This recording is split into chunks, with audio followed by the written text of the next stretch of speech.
मुआवजा देने की बात, हम इस बात के पक्षधर हैं, बीजेपी इस बात की पक्षधर है कि मुआवजा मिलना चाहिए, मगर मुआवजा के लिए डाटा जरूरी है कि किन किन लोगों की डेथ हुई है। वो उसके लिए एसकेएम और सरकार एक कमेटी बना ले और वो उसको इंक्वायरी के अंदर 1 महीने के अंदर, 1.5 महीने के अंदर ये पता लगा लें ये लोग हैं 700 हैं, 750 हैं, उस हिसाब से उनका मुआवजा जारी हो जाए। मेमोरियल तो हरियाणा की सरकार को बनाना पड़ेगा कि इतने लोगों का इतना बड़ा आंदोलन चला, हम उनके मेमोरियल बनाने के लिए मेरे हिसाब से कोई तकलीफ हरियाणा की सरकार को किसी भी तरीके की नहीं होगी। उनको दर्जा देने की बात है, उसके लिए भी बहुत अच्छी बात है।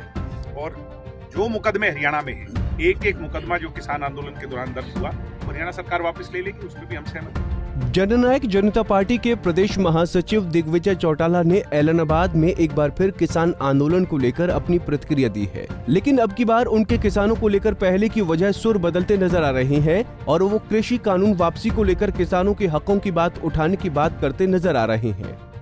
दरअसल 9 दिसंबर को जननायक जनता पार्टी 9 दिसंबर को अपना तीसरा स्थापना दिवस झज्जर में आयोजित करने जा रही है, जिसको लेकर पार्टी के आला अधिकारी और पार्टी के कार्यकर्ता कार्यक्रम में भीड़ जुटाने के लिए लोगों के बीच पहुंच रहे हैं और न्योता दे रहे हैं।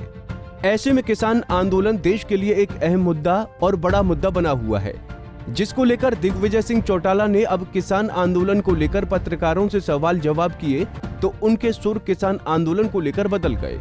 उन्होंने अपने चाचा अभय चौटाला पर निशाना साधते हुए कहा कि ये कृषि कानून न अभय चौटाला की वजह से वापस हुए न दुष्यंत चौटाला की वजह से, ये कानून वापस हुए हैं तो सिर्फ किसानों के आंदोलन की वजह से। देखो 2-3 मुद्दे हैं। एक एमएसपी को लेकर कमेटी बनाने की बात है। मैंने इस बात को शुरू से उठाया, मेरी पार्टी का भी ये मैंडेट रहा कि जो जत्थेबंदियां हैं वो स्वयं ये फैसला कर लें कि उनको कौन कौन से लोग उस कमेटी में चाहिए, क्योंकि पिछली बार जब सुप्रीम कोर्ट ने कमेटी बनाई थी तो बहुत लोगों का ऐतराज था कि ये हमारे लोग नहीं। अब वो ही नाम दे दे, केंद्र की सरकार के लोग हों तो वो कमेटी बन जाए और उसका टाइम पीरियड फिक्स हो जिससे कि कल को लिंगर ऑन ना हो। नंबर 1। नंबर 2, मुआवजा देने की बात, हम इस बात के पक्षधर हैं, बीजेपी इस बात की पक्षधर है कि मुआवजा मिलना चाहिए, मगर मुआवजा के लिए डाटा जरूरी है कि किन किन लोगों की डेथ हुई है। वो उसके लिए एसकेएम और सरकार एक कमेटी बना ले और वो उसको इंक्वायरी के अंदर 1 महीने के अंदर, 1.5 महीने के अंदर ये पता लगा लें ये लोग हैं 700 हैं, 750 हैं, उस हिसाब से उनका मुआवजा जारी हो जाए। तीसरी बात उनने ये कही कि एक मेमोरियल बनना चाहिए। मेमोरियल तो हरियाणा की सरकार को बनाना पड़ेगा क्योंकि इतने लोगों का इतना बड़ा आंदोलन चला, हम उनके मेमोरियल बनाने के लिए मेरे हिसाब से कोई तकलीफ हरियाणा की सरकार को किसी भी तरीके की नहीं होगी। उनको दर्जा देने की बात है, उसके लिए भी बहुत अच्छी बात है।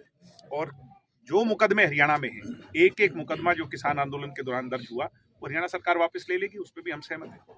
हम तो उनके पक्ष की बात पिछले 1 साल से कर रहे हैं, निरंतर सरकार के अंदर रह करके कर रहे हैं और मजबूती से कर रहे हैं, जिसका परिणाम आपने देखे। नहीं, मैंने कहा कि हम तो एक अलायंस में, हम गठबंधन में हैं, तो हमारा अलग विषय है। जैसा आपने अभय सिंह जी की बात उठाई, उनको ये लगता है, उनको ये गलतफहमी है कि उनकी वजह से ये रद्द हुए हैं, वो यूपी भी जाएंगे और आगे और भी प्रदेश में होने। ये ना तो अभय सिंह जी की वजह से रद्द हुए, ना दुष्यंत जी की वजह से रद्द हुए, ये रद्द हुए हैं किसानों के संघर्ष की वजह से। अब उसके अंदर अभय सिंह जी को होड़ है कि मैं क्रेडिट ले लूं तो उनकी मर्जी है। जी, आप मानते हो किसानों की फिर जीत हुई है? भाई मैंने तो पहले दिन ही कहा था कि किसानों की जीत है, किसानों ने जो बलिदान दिया उनकी जीत है।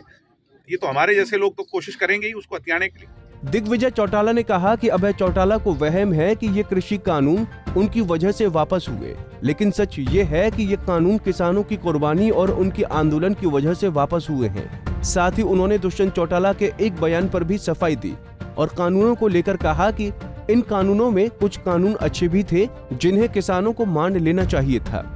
जो ये 3 कृषि कानून निरस्त हुए हैं तो इसमें किसानों को फायदा होगा या नुकसान होगा, इसमें क्या कहना चाहेंगे आप? मैं शुरू से इस बात का पक्षधर था कि किसानों के लिए हित में अच्छे कानून बनने चाहिए, मगर इन कानूनों में बहुत सारी कमियां जिसको हम समय समय पर उजागर करते रहे।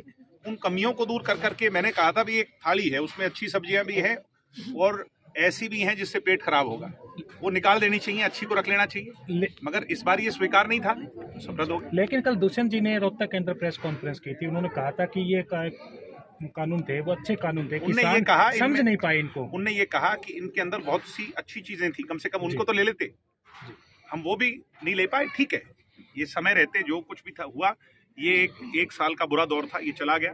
अब प्रधानमंत्री जी ने उसको वापस ले लिया, हरियाणा की सरकार को भी अपना धर्म निभाना है। केंद्र सरकार ने कानून वापस ले लिए हैं, तो अब प्रदेश सरकार को अपना धर्म निभाना चाहिए और किसानों की जो मांगे हैं उन्हें मान लेना चाहिए।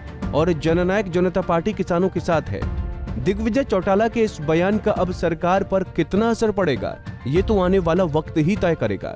गौरतलब है कि 9 दिसंबर को जेजेपी अपना तीसरा स्थापना दिवस झज्जर में जन सरोकार दिवस रैली आयोजित करने जा रही है, जिसका निमंत्रण देने दिग्विजय सिंह गांव खारी सुरेसा पहुंचे थे।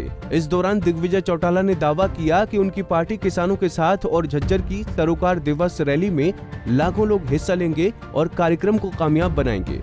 ऐलनाबाद से सुरेंद्र सरदाना, पंजाब केसरी टीवी। हमसे जुड़े रहने के लिए हमारे YouTube चैनल को सब्सक्राइब करें और नई वीडियो की नोटिफिकेशन के लिए बेल आइकॉन को दबाएं। अगर आप ये वीडियो Facebook पर देख रहे हैं तो लाइक जरूर करें और ज्यादा से ज्यादा शेयर करें। धन्यवाद।